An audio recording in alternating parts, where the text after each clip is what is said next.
ಮಹಾರಾಜರ ಸ್ಪರ್ಧೆಯಿಂದ ಮೈಸೂರು ಕ್ಷೇತ್ರ ಮಹತ್ವ ಪಡ್ಕೊಂಡಿದೆ. ಪ್ರತಾಪ್ ಸಿಂಹ ಬದಲು ಯದುವೀರ್ ಒಡೆಯರ್ಗೆ ಅವಕಾಶ. ಕಾಂಗ್ರೆಸ್ನಿಂದ ಲಕ್ಷ್ಮಣ್ ಕಣದಲ್ಲಿದ್ದಾರೆ. ಚಾಮರಾಜನಗರದಲ್ಲಿ ಇಬ್ಬರು ಹೊಸ ಅಭ್ಯರ್ಥಿಗಳು ಬಿಜೆಪಿಯಿಂದ ಕಣಕ್ಕೆ ಇಳಿದಿದ್ದಾರೆ.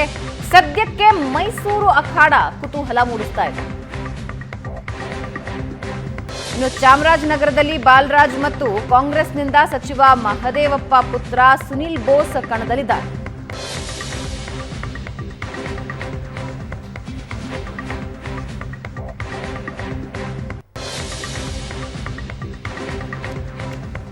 ಈ ಬಗ್ಗೆ ಇನ್ನಷ್ಟು ಡೀಟೇಲ್ಸ್ ಹಂಚ್ಕೊಳ್ತಾರೆ ನಮ್ಮ ಪ್ರತಿನಿಧಿ ಮಧು. ಲೈವ್ ನಲ್ಲಿ ಜಾಯಿನ್ ಆಗ್ತಾ ಇದ್ದಾರೆ. ಎಸ್ ಪ್ರಶಾಂತ್, ಗೋ ಹೆಡ್. ಮಧು, ಮೈಸೂರು ಕ್ಷೇತ್ರಕ್ಕೆ ಸೀಮಿತವಾಗಿ ನೋಡಿದಾಗ ಮಹಾರಾಜರು ಅನ್ನೋದು ಎಷ್ಟು ಇಫೆಕ್ಟಿವ್ ಫ್ಯಾಕ್ಟರ್ ಹೌದು, ಅಥವಾ ಮೋದಿ ಫ್ಯಾಕ್ಟರ್ ಮೇಲೇ ಯದುವೀರ್ ಓಟ್ ಕೇಳ್ತಾ ಇದ್ದಾರಾ?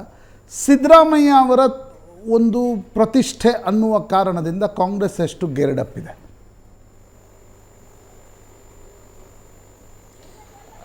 ಪ್ರಶಾಂತ್, ನೀವು ಹೇಳಿದಾಗೇನೆ ಕೂಡ ಮೈಸೂರು ಕೊಡಗು ಲೋಕಸಭಾ ಕ್ಷೇತ್ರದಿಂದ ಸಾಕಷ್ಟು ವಿಶೇಷತೆಗಳನ್ನು ಈ ಬಾರಿ ನೋಡ್ತಾ ಇದೆ.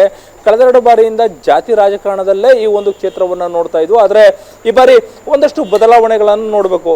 ಬಹಳ ಮುಖ್ಯವಾಗಿ ಯದುವಂಶದಿಂದ ಅಂದರೆ ರಾಜವಂಶಸ್ಥರಾಗಿ ಯದುವೀರವರು ಸ್ಪರ್ಧೆ ಮಾಡಿರ್ತಕ್ಕಂಥದ್ದು ಒಂದು ವಿಶೇಷವಾಗಿ ಇಡೀ ಮತದಾರರಲ್ಲಿ ವಿಶೇಷತೆಯನ್ನು ಕಾಣುವಂಥದ್ದಾದರೆ, ಮತ್ತೊಂದು ಕಡೆ ಈ ಬಾರಿ ಕಾಂಗ್ರೆಸ್ ಬಹಳ ಟಫ್ ಫೈಟನ್ನು ಕೊಡ್ತಾ ಇದೆ. ಅಂದರೆ ನಾವು ಈ ಕ್ಷೇತ್ರವನ್ನು ಗೆದ್ಕೊಳ್ಬೇಕು ಅನ್ನೋ ಪ್ರಯತ್ನವನ್ನು ಮಾಡ್ತಾ ಇದೆ. ಈ ಮಾತನ್ನು ಯಾಕೆ ಹೇಳ್ತೀನಿ ಅಂತ ಹೇಳಿದ್ರೆ, ಕಳೆದ 2 ಬಾರಿಯಿಂದನೂ ಕೂಡ ಕಾಂಗ್ರೆಸ್ನ ನಾಯಕರು ಮತ್ತು ಕಾರ್ಯಕರ್ತರಿಂದ ಈ ರೀತಿಯಾದ ಒಂದು ಹುಮ್ಮಸ್ಸನ್ನು, ಈ ರೀತಿಯಾದ ಒಂದು ಪ್ರಯತ್ನವನ್ನು ಕೊಡಗು ಮೈಸೂರು ಲೋಕಸಭಾ ಕ್ಷೇತ್ರದಲ್ಲಿ ನಾವು ನೋಡಿರಲಿಲ್ಲ.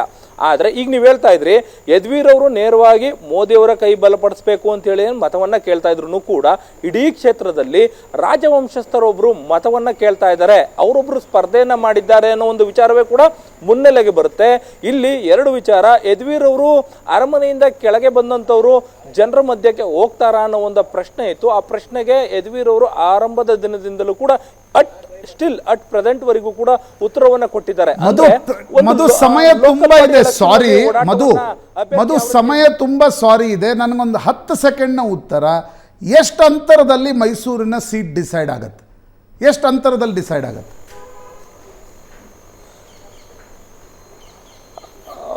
ಖಂಡಿತವಾಗ್ಲೂ ಕೂಡ 50,000ವನ್ನ ದಾಟಿದ ಅಂತರವೇ ಕೂಡ ಖಂಡಿತವಾಗ್ಲೂ ಸದ್ಯಕ್ಕೆ ಕಾಣಿಸ್ತಾ ಇರ್ತಕ್ಕಂಥದ್ದು. ಇದರ ಮೇಲೆ ಕೂಡ ಅಭ್ಯರ್ಥಿ ಗೆಲುವನ್ನ ಸಾಧಿಸ್ತಾರೆ. ಧನ್ಯವಾದ ಮಧು ನಿಮ್ಮೆಲ್ಲ ಮಾಹಿತಿಗೆ. ಪ್ರಶಾಂತ್, ಒಂದಂತೂ ಹೌದು, ಅಲ್ಲಿ ಮಹಾರಾಜರ ಕಾಲದಲ್ಲಾಗಿರೋ ಅಭಿವೃದ್ಧಿ ಯೋಜನೆಗಳು ಜನರ ಮನಸ್ಸಿನಲ್ಲಿ ಇವತ್ತಿಗೂ ಕೂಡ ಇದೆ, ಇಂಟ್ಯಾಕ್ಟ್ ಇದೆ. ಅಂದರೆ ಮಹಾರಾಜರು ಕೆಲಸ ಮಾಡಿರೋದ್ರಿಂದಲೇ ಮೈಸೂರು ಇವತ್ತು ಹಿಂಗಿದೆ, ಆ ಹೊಣೆ ನಮ್ಮ ಮೇಲಿದೆ ಅಂತ. ಆದರೆ at the same time Siddaramaiah ಅವರ ಗ್ಯಾರಂಟಿ ಅಲ್ಲಿ ವರ್ಕ್ ಆಗ್ತಾ ಇದೆ. ತುಂಬ ಜನ ಮಹಿಳೆಯರು, ಒಂದು ಮಹಿಳೆ ಒಂದು ಕಣ್ಣೀರು ಹಾಕ್ಕೊಂಡ್ರು, ನನಗೆ ತುಂಬ ಹೆಲ್ಪ್ ಆಯಿತು ಅಂತ. ಸೊ ಈ 2ರ ಮಧ್ಯ ಫೈಟ್ ಇರುತ್ತೆ. ಲೆಟ್ಸ್ ಸಿ ಏನಾಗುತ್ತೆ ಅಂತ. ಧನ್ಯವಾದ ಪ್ರಶಾಂತ್ ಚರ್ಚೆಯಲ್ಲಿ ಭಾಗಿಯಾಗಿದ್ದಕ್ಕೆ. ವೀಕ್ಷಕರೇ, ಇದು ಇವತ್ತಿನ ನ್ಯೂಸ್ ಅವರ್ ಮಾರ್ನಿಂಗ್ ಎಡಿಷನ್. ನೇರ ದಿಟ್ಟ ನಿರಂತರ ಸುದ್ದಿಗಾಗಿ ನೋಡ್ತಾ ಇರಿ ಏಷ್ಯಾನೆಟ್ ಸುವರ್ಣ ನ್ಯೂಸ್.